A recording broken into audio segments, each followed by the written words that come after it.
अंशु और मैं हूँ राजेश। फ्रेंड्स, आज के वीडियो का टाइटल है Pakistan shocked on Vande Bharat train in Kashmir. क्या बात है, मतलब हमारी जो वंदे भारत ट्रेन है कश्मीर पे स्टार्ट हो चुकी है जाने के लिए, और वो देख के तो पाकिस्तान शॉक्ड होगा, क्योंकि कश्मीर का जो डेवलपिंग है कश्मीर के अंदर जो रोजगार दिन प्रतिदिन बढ़ते जा रहे हैं वो देख के पाकिस्तान पूरी तरह से ऑलरेडी तंग है। उसको चाइना की ओर से भी वार्निंग अब आने लगी है। चलिए वीडियो को पूरा देखते हैं, फिर हम आपसे बात करते हैं। उसके पहले दोस्तों, आप चैनल पे पहली बार आए और अब तक हमने चैनल को सब्सक्राइब नहीं किया तो सब्सक्राइब जरूर कर लीजिए और लाइक शेयर एंड कमेंट कीजिए। और जी, और वीडियो अच्छा लगे तो लाइक और शेयर जरूर कीजिए। चलिए वीडियो को स्टार्ट करते हैं।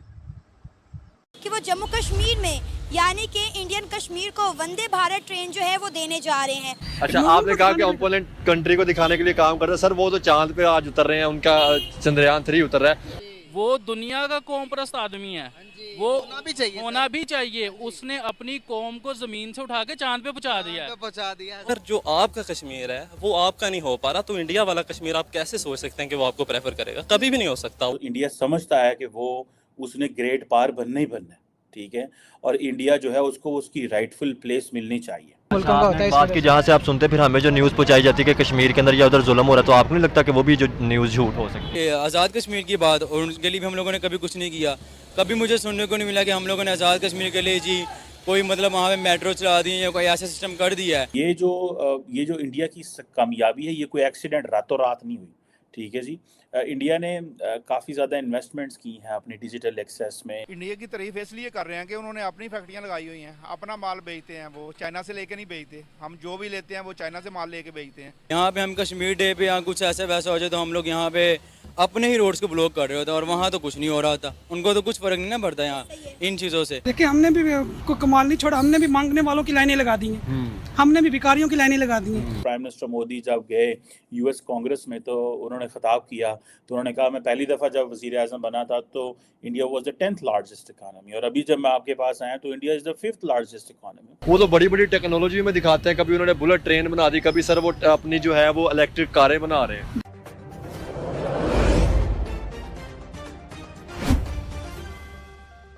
हुआ 10 साल बाद मेक इन इंडिया इतना काम कर रहा है। पाकिस्तान के अंदर भी जो एप्पल की एसेसरीज आती हैं, जो आईफोन मैन्युफैक्चर होके आ रहे हैं, वो भी इंडिया के मैन्युफैक्चर हम यूज़ कर रहे हैं। हम तो कहते हैं दुश्मन है भाई, दुश्मन है, मुकाबला करना तो इसमें मुकाबला करें ना सर। डेवलपमेंट दुनिया की 5वीं बड़ी मैशत बना दी। हमने क्या किया अपने मुल्क के लिए?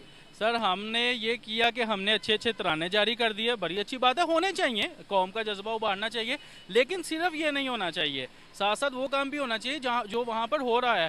40 करोड़ का झंडा बना दिया, और वो अपने 14 अगस्त पे गिफ्ट, वो अपने 15 अगस्त पे चंद्रयान पे जाते हैं, चांद पर जाते हैं, और हम 40 करोड़ का झंडा बनाकर अब हमको सर, आप 40 करोड़ का छोड़ के आप 60 करोड़ का बनाए, आप 80 करोड़ का बनाए, लेकिन पहले उस काबिल तो हो जाए। आपका एक आम बंदे की मिसाल लेते हैं जी, कार किराया देते तुसी मार्बल उत्ते लवा लो 2 करोड़ रुपए का, ठीक है ना, तो कार ढाडा अपना है कोई नहीं।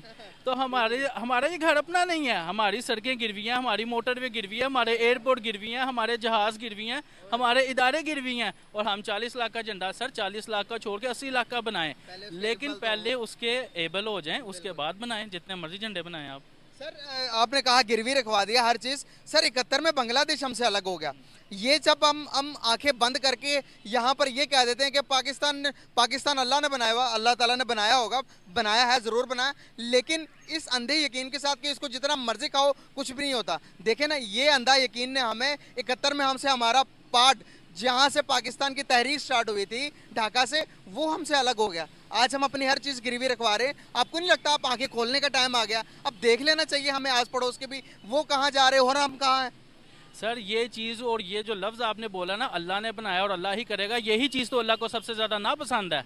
आप जब गुनाह करते जाए और अल्लाह पे छोड़ते जाए, तो अल्लाह को ये चीज़ सबसे ज़्यादा नापसंद है। जब मोतसम बिल्ला पे एक जंगजू ने हमला कर दिया और मोतसम बिल्ला को कहा कि तुमने जो सजावटी लोहा लगाया हुआ, तुमने इसके तीर क्यों नहीं बनाए ताकि तुम मुझ पे चला सकते? मोतसम बिल्ला ने कहा यार अल्लाह मालिक है। उसने कहा अब जो मैं तेरे साथ करूंगा ना, उस जोश में आ गया, उसने कहा जो अब मैं तेरे साथ करूंगा वो भी अल्लाह मालिक। ये जो इंडिया की कामयाबी है, ये कोई एक्सीडेंट रातों रात नहीं हुई, ठीक है जी। इंडिया ने काफ़ी ज़्यादा इन्वेस्टमेंट्स की हैं अपनी डिजिटल एक्सेस में, अपने आप को इंटरनेट यूज़र्स में, ठीक है जी, चाइना से ज़्यादा यूज़र्स बताए जाते हैं। इसी तरह जो इंडियन गवर्नमेंट है वो इंफ्रास्ट्रक्चर में इन्वेस्ट कर रही है, रोड में, एयरपोर्ट्स में, मेट्रोज़ में, बुलेट ट्रेन्स में जो इन्वेस्टमेंट कर रही है, तो दैट मेक्स द सेंस कि भाई चीज़ें जो हैं वो किधर से किधर जो हैं वो पहुंची हुई हैं। ये कोई जिसनों साढ़े पंजाबी कहते हैं ना, ये कोई एक हालाई दा घर नहीं है कि जी ये बनना, you have to put a lot of money, you have to put a lot of resources, ये सारे करने जो है वो पड़ते हैं। और अगर आप ये भी देखें कि ये मेट्रो ये सारे भी देखें, जिसे वो कहता है, मैं यूनिसेफ का भी जिक्र किया गया है कि 2010 से लेकर 2020 तक इंडिया ने तकरीबन 271 मिलियन लोगों को पॉवर्टी से उठाया। ठीक है जी। तो मुझे याद आ रहा है कि इमरान खान अक्सर जिक्र किया करते थे कि जी वो देखें कितने लोगों को चाइना ने पॉवर्टी। तो this is a classic example as well कि कैसे उठाया। और फिर एक्सपोर्ट जो हैं वो देखें, कहा जा रहा है कि ये बाय 2023 इस साल तक $1 ट्रिलियन तक जा सकती हैं। अब देखते हैं ये होती हैं या नहीं होती, दैट्स अ डिफरेंट स्टोरी। लेकिन मेरा ख्याल है कि this is what it is mentioned. और इसी तरह जो है वो जो ऑयल, रशियन ऑयल है, इंडिया वो यूरोप और नॉर्थ अमेरिका को बेच रहा है। ठीक है जी। इसी तरह अगर आप देखें कि जो इंडिया की जो सेल एंड ट्रांसफ़र है F414 जेट इंजन्स की, जो कि इंडिया में बनाए जाएंगे बाय हिंदुस्तान और एरोनॉटिक्स की जो बनाएगी। 40 करोड़ का झंडा बना देते हैं लेकिन अपनी आवाम को फैसिलिटीज़ नहीं प्रोवाइड। देखिए, ये हमारी मेंटालिटी शो करवाती है, यही चीज़ हमारी इलिटरेसी शो करवाती है कि हम जो वर्किंग करते हैं वो ग्राउंड रियलिटीज़ पे नहीं करते। हम लोग वर्किंग करते हैं सिर्फ और सिर्फ उन चीज़ों पे जो बज़ाहिर हम अपने ओपोनेंट को दिखाने के लिए, अपने ओपोनेंट कंट्रीज़ को जिनकी आपने बात की बेसिकली। अच्छा, आपने कहा कि ओपोनेंट कंट्री को दिखाने के लिए काम कर रहे हैं। सर वो तो चांद पे आज उतर रहे हैं, उनका चंद्रयान 3 उतर रहा है, वो तो बड़ी बड़ी टेक्नोलॉजी में दिखाते हैं। कभी उन्होंने बुलेट ट्रेन बना दी, कभी सर वो अपनी जो है वो इलेक्ट्रिक कारें बना रहे हैं। देखिए, हमने भी कोई कमाल नहीं छोड़ा, हमने भी मांगने वालों की लाइनें लगा दी हैं, हमने भी भिखारियों की लाइनें लगा दी हैं। बेसिकली हमारा काम कि हम लिटरेसी रेट पे फोकस ही नहीं कर रहे, हम जो टेक्निकल एजुकेशन की तरफ जा ही नहीं रहे। हम सिर्फ और सिर्फ चीज़ों को दिखाते हैं, करते नहीं हैं। हम चीज़ों को लोगों से अर्न करने की कोशिश करते हैं, खरीदने की, परचेज करने की कोशिश करते हैं। हमारी एक्सपोर्ट को हम बढ़ाने की कोशिश नहीं करते, हम इंपोर्ट को बढ़ाने की कोशिश करते हैं। उसका फैक्टर ये है कि हम ये देखें, हमारा कोई बच्चा भी पाकिस्तानी प्रोडक्ट खरीदने के लिए तैयार नहीं होता। क्यों नहीं तैयार होता? ये तो पाकिस्तानी नहीं, हमने इंपोर्टेड चीज़ लेनी है। हम एक नीडल से लेके हर चीज़, बच्चों की शॉपिंग करने जाते हैं वो भी इंपोर्टेड शॉपिंग करने के लिए आते हैं। हमारे एक्सपोर्ट और इंपोर्ट का जो सेंटर में गैप क्रिएट होता है, जिसकी वजह से हमारी इकोनॉमी लो हो रही है और हम अपनी कौम पे इन्वेस्ट नहीं कर पा रहे। ये मेन प्रॉब्लम है। और ये प्रॉब्लम तब होगा जब आपकी जमहूरियत स्ट्रॉन्ग होगी, आपकी डेमोक्रेसी स्ट्रॉन्ग होगी। डेमोक्रेसी तब स्ट्रॉन्ग होगी जब लोग पढ़े लिखे आएंगे। साहब मेंशन करते हैं ये प्रोफेसर साहब कि इंडिया जो बहुत सारे इंडिया के लोग हैं जिनके पास एडवांस डिग्रीज हैं, लेकिन वो अपनी फील्ड में काम नहीं कर रहे। ये चीज़ मैंने भी बहुत पाकिस्तान में नोट की है कि बहुत सारे लोग जिनकी जो फील्ड है वो उसमें काम ही नहीं कर रहे, वहाँ जॉब्स ही नहीं है। ठीक है। सो वो डिफरेंट फूड में, वो जो है सर्विस में और इन चीज़ों में खैर लगे हुए हैं जो उनको मिलता है। और इंडिया के अंदर वो कह रहे हैं कि लेबर पार जो है, लेबर फोर्स जो है, पार्टिसिपेशन वो जो है वो 30% थी पहले 1919 में, जो कम होकर 2021 में 19% पे आ गई है। और अब मेरा ख्याल है कोई 23% के करीब है। सो वुमेन पार्टिसिपेशन इस अभी, लेकिन ये जो प्राइम मिनिस्टर मोदी के मैं अगले दिन स्पीच सुन रहा था जो इंडिपेंडेंस डे पे उन्होंने की। सो थैंक यू दोस्तों वीडियो को यहाँ तक देखने के लिए। और बात रही पाकिस्तान की, पाकिस्तान तो दिन प्रतिदिन गिरता ही जा रहा है। मतलब सभी तरह गिरने का मतलब यही है कि इकोनॉमिकली गिर रहे हैं, एजुकेशन में गिर रहा है। ठीक है। उसकी जो आगे बढ़ने की जो ताकत है वो ये गद्दे बेचना, काफिर मतलब हिंदुओं को काफिर कहना, मोदी जी को दुश्मन कहना या हिंदुओं को दुश्मन कहना। ठीक है। यही आपकी स्थिति है, क्योंकि आप जो बोलते हो ना वो करते हो, वो पक्का है। जो आप बोलते हो करते हो। फिर क्या होता है, एक बड़ा सा भिक्का कटोरा लेना है, या तो फिर कोई कंट्री पे चले जाना और वहाँ पे जाके वो लास्ट में जब गए थे तब वो क्या बोलते हैं, 2 लड़कियों को लेके वो कुछ आया थे पढ़वाने के लिए। वैसे आप और 2-3 लड़कियों को, हाँ वही अच्छा है, आप लड़कियों को अच्छे से हायर कर लो, ताकि आपको हर महीने तो जाना ही है कटोरा लेके आयत पढ़ने के लिए। तो ये आपके लिए बेहतर रहेगा, क्योंकि आप है ना, पड़ोस की कहाँ से, आपके घर में कोई बंदा अच्छा कार्य कर रहा है, हमने वो भी चुना है कि वहाँ पे किसी कोई बंदा कुछ डेवलपिंग करता है हाँ, ना, कोई हाँ, मतलब तो उसको कोई- रातों रात उठा लेते हैं। हाँ। उठा लेने का मतलब ये है कि उसको इतना मजबूर कर देंगे तो वो उसकी खुद की डेवलपिंग बंद कर देगा। हाँ। ठीक है, तो यही तो है आपके देश का। और अरे वो लोग हमारे चाहते ही नहीं कि हम आगे बढ़े, उनके आकाश। और हमारे देश में मोदी जी ने उसके लिए तो प्रोजेक्ट चलाए है। उसके लिए सरकार ने अभी बहुत सारी स्कीम रखी है कि कोई अच्छा इनोवेशन करेगा तो उसको कोई ना कोई अच्छी गिफ्ट मिलेगी। गिफ्ट का मतलब यह है कि उसको वही बिजनेस को आगे बढ़ाने के लिए गवर्नमेंट हेल्प करेगी।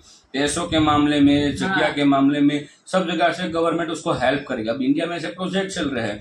खास करके आपने 15 अगस्त का भाषण सुना होगा, तो मोदी जी ने कहा था करीबन 1 करोड़ महिला जो है उसको मैं लाखोंपति बनाऊंगा अगले कुछ सालों में। वो उसने बोल दिया। उसकी ट्रेनिंग सेंटर भी स्टार्ट कर दिए हैं। करीबन 1 लाख महिलाओं का ट्रेनिंग सेंटर स्टार्ट हो चुका है। वो ऐसा कार्य है कि जो महिलाएं हैं उसको उद्योग सिखाएंगे, बिजनेस सिखाएंगे और खुद के पैर पे वो खड़ी हो सके, बिजनेस करके वो आगे बढ़ सके। ऐसी वो करीबन 1 करोड़ महिला को लाखोंपति बनाएंगे। मतलब कि उसकी हर महीने की इनकम वो सिर्फ वही महिला की लाखों में होगी। वैसा वाला बिजनेस उसको सेट करके गवर्नमेंट देगी। ऐसी स्कीम चला रहा है यहाँ पे। और भी महिलाओं के लिए बहुत सारी स्कीमें चल रही है गवर्नमेंट की ओर से। जैसे महिला गृह उद्योग है, उसके लिए सरकार जो है वो लोन देती है, बिना ब्याज को लोन देती है। महिलाएं लोन अलग से और है। जो छोटे छोटे बिजनेस का है, लाइक जो मतलब कपड़े सिलना है उसके लिए मशीन लेना हो या और कोई छोटा सा बिजनेस करना हो, सब्सिडी देती है। हाँ, तो उसमें सब्सिडी नहीं, उसमें भी अभी गवर्नमेंट ने विदाउट ब्याज लोन कर दिए। ठीक है, महिला कुछ छोटा मोटा बिजनेस उसको करना हो उसके एरिया में या तो उसके घर के नज़दीक कोई शॉप बने खोलनी हो उसको बिजनेस करने के लिए, तो उसके लिए गवर्नमेंट ने विदाउट ब्याज कोई भी इंटरेस्ट नहीं लिया जाएगा, वैसी लोन का इंतजाम गवर्नमेंट ने किया है। उसके अलावा गरीब कल्याण योजना की है। उसके अलावा प्रधानमंत्री आवास योजना चल रही थी, अभी भी चल रही है। उसके अलावा और एक स्कीम मोदी जी 15 अगस्त के दिन अनाउंस कर दी है। वो स्कीम ये है कि मतलब जो प्रधानमंत्री आवास योजना थी उसके अलावा जिसको भी मकान लेना हो और जो लोन लेते हैं उसमें जो इंटरेस्ट रेट अभी जो था उससे कम कर दिया जाएगा, ताकि उसको कम से कम ब्याज देना पड़े और वो उसके पैसों से खुद का सपनों का घर ले सके। तो ऐसी जो स्कीम गवर्नमेंट चला रही है उसका रीजन ये कि अभी हमारा देश इतना स्टेबल हो चुका है कि आवाम के लिए अब आराम से खर्चा कर सकती है सरकार। तो उसके लिए ऐसा नहीं कि ये भारत ने रातों रात कर दिया। ये उसके लिए बहुत मेहनत पहले भी लगी है। कांग्रेस थी उस समय भी मेहनत बहुत ही, बट मोदी जी आए उसके बाद वो मेहनत में थोड़ी स्पीड आई और स्पीड आने के बाद हमें डेवलपिंग ज्यादा देखने को मिली है। और आपके वहाँ डेवलपिंग अच्छी हो रही है वो भी हम देख रहे हैं। जैसे गड्ढे की जो नंबर ऑफ काउंटिंग है वो बढ़ रही है, वो हम देख रहे हैं। आपके वहाँ पे भी ये सब कुछ हो रहा है। जैसे कि की लाइन लगी हुई है। हाँ, जैसे कि दूसरे देश आपके देश में आके बिजनेस कर रहे हैं और आपको कुछ नहीं दे रहे, वो भी हम सुन रहे हैं। और एयरपोर्ट है, हाँ, मतलब ट्रेन है, कुछ भी नहीं है। पाकिस्तान के पास कुछ नहीं है, कुछ नहीं है। कोई भी गवर्नमेंट के पास यही तो मेन चीज होती है जहाँ से उसको इनकम आती है गवर्नमेंट को और वो देश चला सके। वो तो आपके पास है नहीं। आपके जो बच्चे पैदा हो रहे हैं वो भी मतलब क्या बोलूं मैं, उसको भी मतलब कितने उसके माथे पे वो कर्जा रहेगा वो नहीं समझ में आ रहा। क्योंकि वो तो आप ही को ही समझ में आता होगा कि ऑलरेडी पाकिस्तान का कर्जा कितना है और जो बच्चा पैदा हो रहा है वो कितना कर्जा लेके पैदा हो रहा है। तो मतलब सब लोग गिर हुए हैं पाकिस्तान में अभी, ये हमें समझ में आ रहा है। और बात रही कश्मीर की, वीडियो के अंदर जो हमें वंदे भारत का जो जिक्र हुआ है, तो वो यदि वंदे भारत ट्रेन जब से स्टार्ट होगी तो उसके लिए बहुत ही अच्छा बेनिफिट हमें मिलेगा। क्योंकि वंदे भारत ट्रेन वहाँ जाएगी तो सब लोग मतलब वहाँ पे आने जाने का जो रास्ता है थोड़ा और इजी हो जाएगा। जो टाइम ज़्यादा लगता था आने जाने में वो टाइम थोड़ा कम हो जाएगा। ठीक है, तो सब लोग वहाँ पे जा पाएंगे और वहाँ जाएंगे तो उस स्टेट को मतलब जम्मू एंड कश्मीर को जो टूरिस्ट इनकम होती है वो उसमें बढ़ोतरी दिखने को मिलेगी और रोजगार वहाँ पे खड़े होंगे। कोई वहाँ पे कोई बिजनेस स्टार्ट कर सकता है दूसरे स्टेट से जाके। एक बंदा जाएगा एक बिजनेस स्टार्ट करे तो कम से कम 5 बंदे को तो या तो चलो 2-3 बंदे को तो रोजगार देगा। तो रोजगार ऐसे ही धीरे धीरे खत्म मतलब रोजगार की जो नीड्स है वो खत्म होती है और बढ़ती है। तो दोस्तों इस हिसाब से पाकिस्तान का जो पीओके है वहां पे अभी तक पाकिस्तान ने कुछ नहीं किया। कुछ नहीं। वो बोल रहे हमारा तो जो हम तो पीओके बोल रहे हैं वो आजाद कश्मीर बोल, कहाँ का काय का आजाद कश्मीर, वो आपका है ही नहीं, आपने वहां पे कुछ किया ही नहीं और आप कश्मीर की बात कर रहे हो हर बार। जो हमारा कश्मीर है ना बहुत सुख शांति वाला है, उस पे आप नजर मत बिगाड़ो, उसको शांति से आप जीने दो, अच्छे से वो जी रहे, हमारे साथ है, हम सब साथ में ही है, हम अच्छे से जी रहे, नजर मत आपकी इतनी खराब कर क्योंकि आपको कश्मीर का नाम तो अभी लेना ही नहीं। हाँ कश्मीर का नाम अभी मत लियो क्योंकि अब मोदी है, ठीक है, वो घर में घुसकर उसको मारना और आप आता है। अपने मतलब अपने घर नहीं चला सकते, कश्मीर को क्या चलाओगे? अरे घर चलेगा भी नहीं, कश्मीर की बात करेंगे, कश्मीर लेने की बात करेंगे, कश्मीर पे कुछ इधर उधर किया तो अब मोदी है, उसके बाद योगी है, उसके बाद और कोई, लेकिन अब भारत की फितरत ऐसी हो चुकी, कोई भी आएगा वहां पे, ऐसा नहीं अभी बीजेपी है, उसके बाद कोई भी सरकार आया तो बीजेपी की ही सरकार है, कोई भी सरकार आ गया पाकिस्तान को घर में घुस के मारेगा, ऐसा भारत है। ये पहले का भारत नहीं है, नया भारत है। हर बार हम बोलते हैं पहले तो माफ किया जाता था क्योंकि उस समय हमारी भी थोड़ी आर्थिक कंडीशन है, थोड़ी ऐसी थी, मतलब इतनी भी खराब नहीं थी, थोड़ी बहुत थी, तो हम देखते थे कि देश और ना डूब जाए, इस वजह से गोला बारूद को हम थोड़ा कम यूज करते थे। अब ऐसा नहीं है, अब आपको भी पता अब ऐसा नहीं है। अब तो एग्जाम्पल इन लोगों ने देख लिया है, 2 बार एग्जाम्पल देख लिया है, ठीक है। तो दोस्तों इस वीडियो के बारे में आपकी क्या राय है आप हमें कमेंट में लिखकर जरूर बताइए, और वीडियो अच्छा लगे तो अपने दोस्तों के साथ जरूर से शेयर कीजिए और लाइक कीजिए, और चैनल पे पहली बार आए हो तो चैनल को सब्सक्राइब कर लीजिए। मिलते हैं और एक नए वीडियो में और नए टॉपिक्स के साथ। टिल देन जय हिंद, जय भारत।